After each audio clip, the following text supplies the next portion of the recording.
Hey guys, it's Kay from Chaos Anonymous, and I am back today with another episode of r/legal advice. Neighbor is using land for hosting campers, upwards of 200 plus.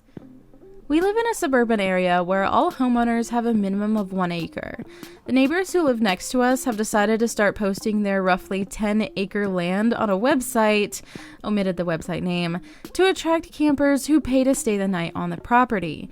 Since starting the land rental, there have been feces, urine, and weed stenches coming from the area. The website lists that the only on-site bathroom is $50 per night, which is much higher than the rent to stay on the property. Additionally, there are multiple 15-foot fires that take place at all hours of the night and then left to simmer until the early morning hours unmonitored. It has become a huge concern for the other neighbors' health and safety, and multiple individuals have contacted the zoning office to file a complaint. Is this legal? What is the best course of action if the zoning office does not see sufficient evidence of the chaos that typically occurs on weeknights and weekends when zoning officials are not on the clock? Edited to add, location, Virginia, United States. Unattended fires are not legal. Call the fire department every time. Defecating outside is not legal. Call the health department. Weed is not legal via state law most places and is illegal at the federal level everywhere. Call the police. Thank you. I hope this can be resolved without having to call someone to address it every time there are campers, since this is an issue we have essentially every time they are present. I will speak with other neighbors and see if we can perhaps take turns watching and reporting. You're going to have to call every time because you don't know what type of response you'll get. Maybe police issue a slap on the wrist the first time, maybe the fire department has a calm conversation with the neighbors or campers, but by calling it every time, someone will get annoyed and start increasing fines or finding ways to stop it. You also add more power to your call. Hey health department, this is the 10th time I've called you about neighbors defecating on their lawn. Yes, agreed. I would hate to take away time and manpower from real issues that other people in the community may need more urgently than I, but calling often may be the best course of action for the time being. Thank you for the response. I get where you're coming from. However, if the fire marshal is on his way to check on unattended fires and a 5-alarm fire breaks out, obviously they will stop what they're doing and see to that. Similar with other resources. These wouldn't be laws and regulations if they weren't serious issues on some level. Human waste can make you and others sick. Unattended fires can start wildfires. Don't call the emergency number, but report it and allow them to prioritize it as they see fit. This is a real issue. I join the chorus in recommending you call the various authorities when you see this happen. You are not being a nosy Nessie here. There are serious health and safety problems happening on that property. Call every time. Many fire departments will charge people for violating the burn bylaws, so think of it as generating revenue for the department. Don't worry about it being a waste of time for the police. Just let them know the property is operating a business that is attracting and allowing criminal activity such as drug consumption. Virginia isn't a good state when it comes to asset forfeitures, so they may wind up making money taking the property from the owners. Sometimes you can use crappy laws to your advantage. Not a lawyer. What are zoning laws like in your area? It sounds like your neighbor is running a campground and/or business in a residential area. Your local code enforcement may be interested. You mentioned your neighbors have filed complaints. Don't be surprised if it takes some time to see results. Make sure that complaints are detailed and frequent. Be the squeaky wheel. That includes police for potential drug activity, noise complaints, etc., the fire department for large unattended burns, and the health department for improper waste disposal. We had a very large wave of reports from today specifically. The office was almost on the phone with one person about the issue every hour at least. I'm willing to be the squeaky wheel. It's incredibly unregulated, and I have no issue calling and asking for law enforcement, fire, and zoning department.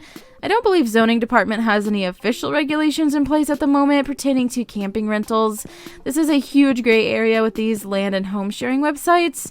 Hopefully we can set some precedents for other individuals who think they can open a campground in their backyard like this in the future. Thank you all for your advice and motivation. The zoning board was contacted by my count of upwards of 20 people within the week following my post. The board updated us saying that this is not the first they have heard of or had to shut down sites that are advertised online, and that they would conduct a more formal investigation on site the following week. The administrator who came to investigate did so that Monday, and within 24 hours the site was no longer accessible to the public and all amenities were removed from the land as well. All neighbors have now been provided with some important non-emergency numbers to call if anyone sees camping activity in the future. Again, thanks to everyone's advice. It gave my neighbors and me some great insight to an issue which seems relatively new. Okay, but I want to know, like, how do people not, like, start to think, like, is this not, like, illegal somehow?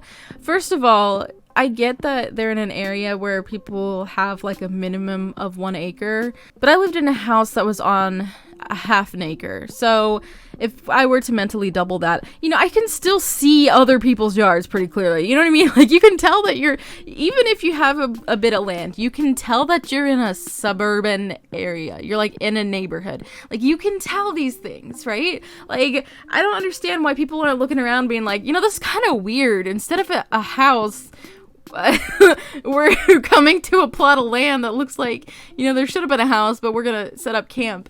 And then because we don't want to spend $50 on a toilet, we're just gonna go to the bathroom here. No, like, who thinks to themselves that this is a good idea? I'm just glad that got solved, because that's disgusting. I get the whole, like, nuisance level on all the other things and everything, and the danger, but my biggest concern is just the nasty. Mail lady is refusing to deliver packages. I'm fearing retaliation. Tennessee. Okay, legal beagles, I've got one for you.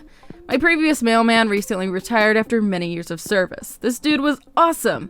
Made sure things got delivered on time, would hand walk the packages to the door. We left him Christmas cards in the mailbox, and he would leave dog treats for our puppers.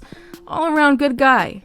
His replacement, who I will refer to as Queen Bee Karen or QBK, is the antithesis of a good mailman. If it doesn't fit in the mailbox, it is tossed at the base of the mailbox. This happened several times, and normally it's not the biggest concern to me. But after it happened during a downpour and the package was left in the open, no protection, at the side of the road, and it got ruined, I was a bit miffed. I take my concerns in several detailed photos to the distribution center in my small Tennessee town and speak with the supervisor. Hi, Joe. What seems to be the problem? Hello, Mr. Supervisor. I'm having a problem with my mail getting delivered in a safe and proper manner. I show them the photos. Who is your delivery person? It's QBK. Oh. Her. Mr. Supervisor apologizes for the problem, states that he will discuss the issue with the delivery lady, but tells me quietly that she should have been fired after her 30-day probationary period, but wasn't, and now has worked there for 20 years and is union. I think I am being retaliated against by QBK. Now no packages get delivered at all. Either they don't fit in the truck or they don't fit in the mailbox. Packages received need to be picked up from the distribution center in person. Failure to do so and they will be returned to the sender. We are not left any missed delivery slip or package at the distribution hub slip. We just need to keep an eye on any tracking numbers we have or swing by the center to make sure there's nothing waiting for us. What can I do, or who can I contact, to get her to knock this crap off? I'm almost to the point of purchasing a heavy-duty storage container and bolting it to my mailbox to use as a parcel locker, all because of QBK. You should sign up for informed delivery and then report any packages or mail that are not delivered when they say they are. The daily email gives you evidence of when things should arrive and a mechanism to report any discrepancies. I've had informed delivery for years, and I don't think it's ever included information about my packages out for delivery. Photos of my mail, yes, but every day it just says no packages available to display. I don't know how common this is, but it's possible this wouldn't help OP since their primary issue is packages. I get tracking numbers for any packages sent via priority mail or using tracking on first class. It will definitely depend on the class used to ship the package, but anything with a tracking number that is not letter mail should show up there.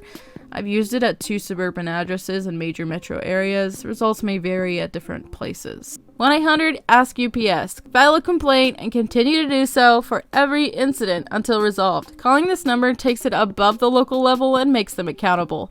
To clarify, you went to the delivery office for your address and not actually a distribution center, correct? Yes, that is correct. Mix-up of terms. Just a heads up, I have a friend that works for USPS and she has mentioned just how difficult it is to fire someone because of the union. You're going to want to document every single incident and make a new case for each one. It's something like 4 write-ups in 30 days or similar, I don't recall it exactly, to lead to a termination, and there's a lot of back and forth with the union as well. So yeah, escalate it every single time, and no, it won't be a quick fix. Again, not my own experience, just something my friend has mentioned in reference to some questionable carriers in her own office.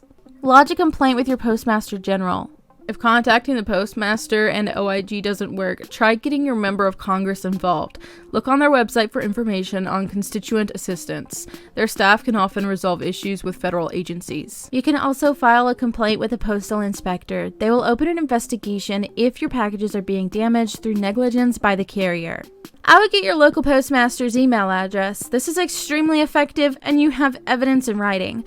I had a medication get misdelivered and after a few phone calls, nothing happened. As soon as I sent an email, it was found and delivered the next day. This is war. Monday, QBK gets off her butt and walks 2 small packages from the truck to the door. My dad is in a wheelchair and has been for most of his life. He's sitting on the porch enjoying his day when this happened. QBK brings the packages to the base of the porch, looks at the stairs, looks at my dad in the wheelchair, and sets the packages on the ground 3 steps down from him. When he asked if she could please hand him the packages because he can't reach them, she turns around and walks away. The packages sat there for the rest of the day until I got home. This has officially gone from incompetent to malicious. Now, normally I like to do ones that are updates that conclude the story, but unfortunately this particular update actually kind of escalated the story a bit. Obviously, the advice would be the same, and honestly, the answer to this particular situation is probably going to be in limbo for quite a while if the conversation around unions is correct, which I imagine it is.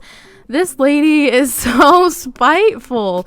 Like, even if you are mad that the person there complained, can you really look at someone who is in a wheelchair and disabled and have the level of disrespect for someone to intentionally put it out of their reach?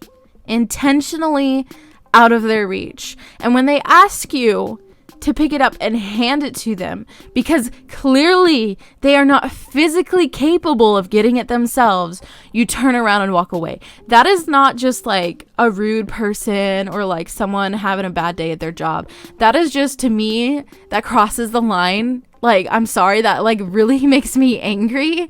The level of disrespect for another human being that you have to do that. Like, I cannot comprehend how disgusting of a human being you have to be to do that on purpose.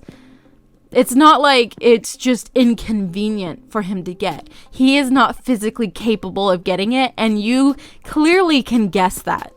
Like, that is what you assumed when you did that. Like, I am mad. I'm sorry. I'm just really angry. That riled me up. That riled me up. I really hope that he does take the advice and calls that in and especially details that out like in an email and everything, because no, just no. Anyway, that is going to wrap up today's video. If you enjoyed it, go ahead and drop a like and let me know your thoughts in the comments below. Really quickly, I'd like to thank my patrons. Up on the screen you should see my face palmers and my crazy K's. Thank you all so much for supporting me in the way that you do. If you are interested in becoming a patron, checking out the original posts from today's video, or sending me an email for possible inclusion in a future video, all of that information is in the description box, so be sure to check it out. And I'll talk to you in my next video. Bye!